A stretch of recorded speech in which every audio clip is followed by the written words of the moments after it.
Bonjour, dans cette deuxième vidéo sur les variables, nous allons préciser comment les déclarer, à quel endroit dans le code, au niveau module, etc. Et puis quelle est leur portée ou leur durée de vie. Donc on a ici une procédure qui est très simple avec une variable qui est déclarée par l'instruction dim et elle est déclarée en tant que string, donc chaîne de caractères. Alors si j'exécute la macro, on va s'apercevoir qu'elle va prendre la valeur d'une chaîne de caractères et elle va être identifiée comme étant un string. De toute façon, comme elle a été forcée en tant que string à la déclaration, c'est tout à fait normal. Vous avez remarqué, quand j'ai fini la macro, la variable disparaît. C'est-à-dire qu'en fait, la mémoire est nettoyée. Et à l'instruction n sub, les variables meurent, perdent leur place en mémoire. Alors on s'aperçoit ici qu'on est dans le module et on a une zone, un espace pour les déclarations, un espace pour les pluriels.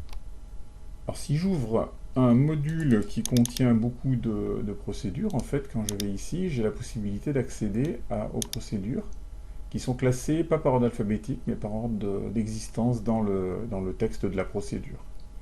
Et la section déclaration existe toujours. Alors, je vais revenir sur le module 1, qui est notre module de travail actuel. Et en fait, cette variable ici, je vais faire couper, j'aurais pu la déclarer hors procédure.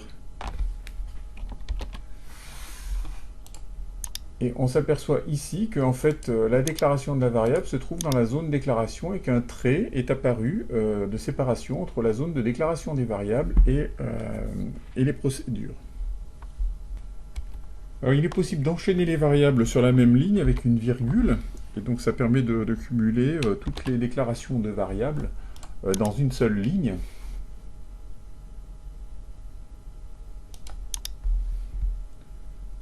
Pardon, il ne faut pas répéter l'instruction dim. Voilà, et donc en fait là j'ai déclaré plusieurs variables, ma variable as string, ma variable num as bit, ma variable text string as string, etc. etc. Voilà. Si on les enchaîne sur plusieurs lignes, il faut à chaque fois repréciser dim et ensuite enchaîner. Je vais maintenant insérer une nouvelle procédure, donc qui va être une sub, et je vais l'appeler procédure publique. Et donc ça va être une sub, et la portée de la procédure va être publique.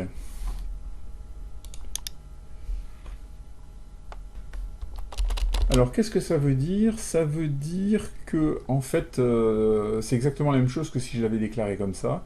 C'est-à-dire que les variables qui sont déclarées dans la procédure ont une durée de vie et une existence dans toutes les procédures du module de code. Le module de code étant ici le module 1.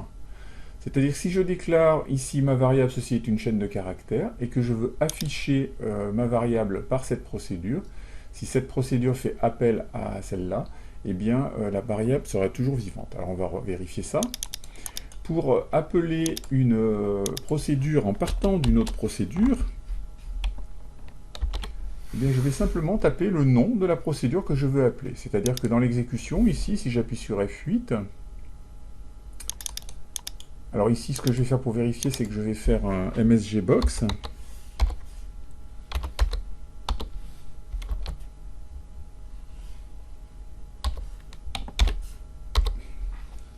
Pour afficher la variable. Et donc c'est parti. Ce que je vais faire, c'est que je vais appuyer sur F8, je vais donner une valeur à ma variable.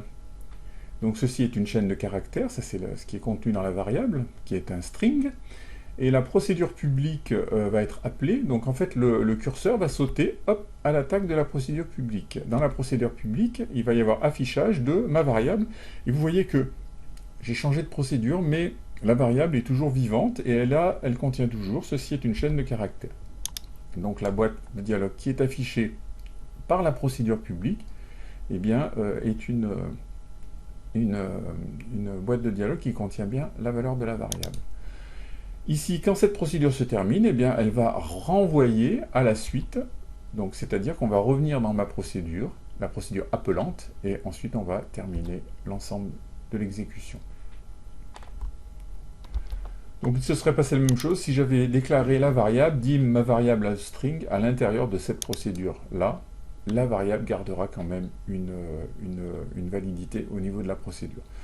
Par contre, si je fais appel à une procédure qui est dans un autre module, alors là, la procédure va perdre, la variable, pardon, les variables vont perdre leur valeur.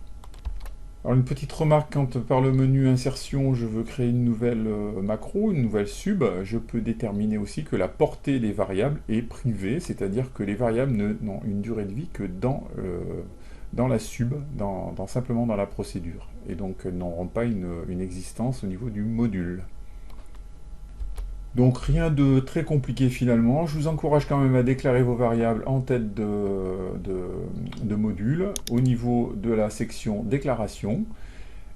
Et ensuite de surveiller, en faisant une exécution pas à pas, de surveiller la manière dont vos variables se comportent dans la fenêtre variable locale qu'il vaut mieux afficher, qui n'est pas affichée par défaut, hein.